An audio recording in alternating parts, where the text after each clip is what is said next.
One billionaire says giving away billions is changing the world. Another says it may actually be making it worse. It began with a simple social media exchange. Mackenzie Scott, a novelist and ex-wife of Amazon's Jeff Bezos, has donated more than $26 billion in just a few years. Elon Musk, however, believes that her donations could be making the world worse. It's a fascinating debate because it goes far beyond two billionaires. On today's episode of The Biz Lens, we raise a much bigger economic question. Can extreme wealth solve society's biggest problems? Or is philanthropy simply an imperfect substitute for systemic change? Let's find out.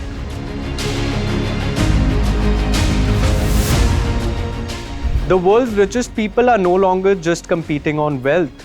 They are increasingly being judged by what they do with it. Elon Musk has repeatedly argued that giving money away intelligently is harder than making it. According to him, writing checks is easy.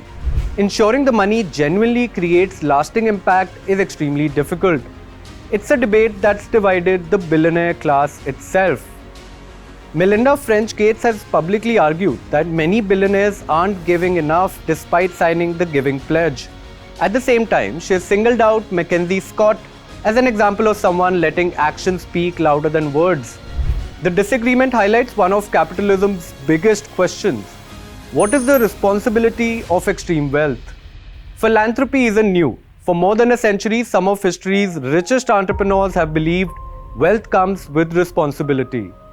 Andrew Carnegie famously argued in The Gospel of Wealth that dying rich was a moral failure. John D. Rockefeller built one of the world's largest charitable foundations. Warren Buffett has pledged to donate over 99% of his fortune, while Chuck Feeney quietly gave away his entire wealth before his death. Today, more than 250 billionaires have signed the Giving Pledge. But why do they give?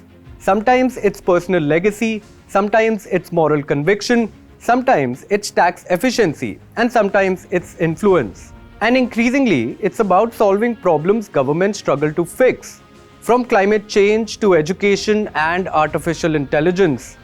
Modern philanthropy has become what economists call private capital for public problems. Instead of waiting for governments, billionaires increasingly fund solutions themselves. Now, history suggests the answer is both yes and no. Money has undeniably transformed millions of lives. But philanthropy has limits. It cannot replace functioning governments. It cannot permanently solve inequality. It cannot create fair tax systems. And critics argue that billionaires often end up deciding which social problems deserve attention without any accountability. There's another economic paradox. Many fortunes are created because capitalism concentrates enormous wealth in relatively few hands. Philanthropy then redistributes only a fraction of that wealth back into society. In other words, the same system that creates billionaires also creates the need for philanthropy.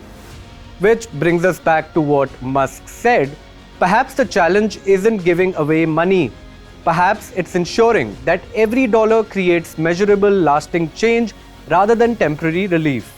As billionaire fortunes continue to grow faster than global economies, philanthropy is entering a new era. AI is creating unprecedented wealth. Private markets are minting new billionaires every year. Some economists believe the next generation of philanthropy could become even more influential than governments in certain sectors.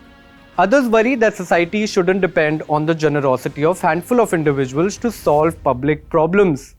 Ultimately, philanthropy isn't simply about writing bigger checks. It's about deciding who gets to shape the future. Some believe the best approach is trust, give people resources, let communities decide. Others believe impact requires far more careful judgment. But all agree on one thing: money alone isn't enough. How it's used may ultimately matter far more than how much is given. If one person can change thousands of lives with billions, who should decide where that money goes? Governments, markets, or the world's richest individuals? Let us know in the comments. And for more deep dive economic stories, keep tuning in to The Biz Lens.